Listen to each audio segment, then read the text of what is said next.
Hello, everyone. I hope you're having a great day today.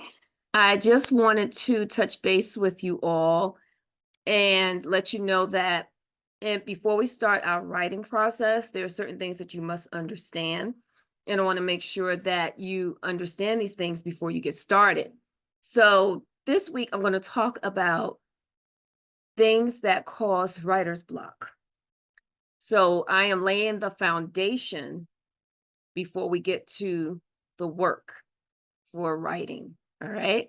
So the first thing that may cause writer's block, and as I talk about these things, see if you can relate to these things. So the first one is trying to be a perfectionist. So when writing, we strive to do our best. We want to make it perfect, but we have to realize that it's just a draft. All right. You can't strive to be perfect when you're just getting it on paper. So if you're trying to be a perfectionist to get it right the first time, that is going to cause some blockage and it's going to make you fear and not want to move forward because you're going to feel like you're not meeting your own standards. So make sure that you slow down.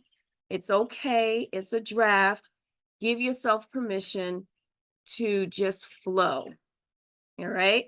You will be surprised how much you can focus more on your content if you just allow yourself to flow. And another thing is your audience, they're going to be looking at your content and not so much, looking at little things that you've done here and there. Just keep in mind that it is a draft. That's tip number one. So allow yourself some grace. Give yourself permission to write freely. The editing, that will come later. So don't stress over that. Tip number two, once you get to the editing process, view your mistakes as opportunities for growth rather than failures. So we look at what we write, and we're like, oh, this is not good. No, just look at it as growth. Okay. Don't get so caught up on that. Again, the editing process is going to help you get through the book the way you want it to be. So don't beat yourself up. Just keep writing. Let yourself flow. Just be free. Get it out of your head and onto the paper. And my last tip, be kind to yourself.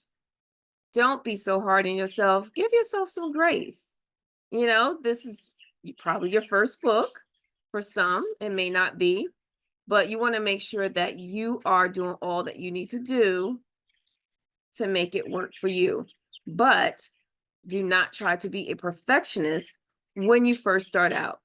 Just know that it is a draft. All right. So until next time, I will give you another tip.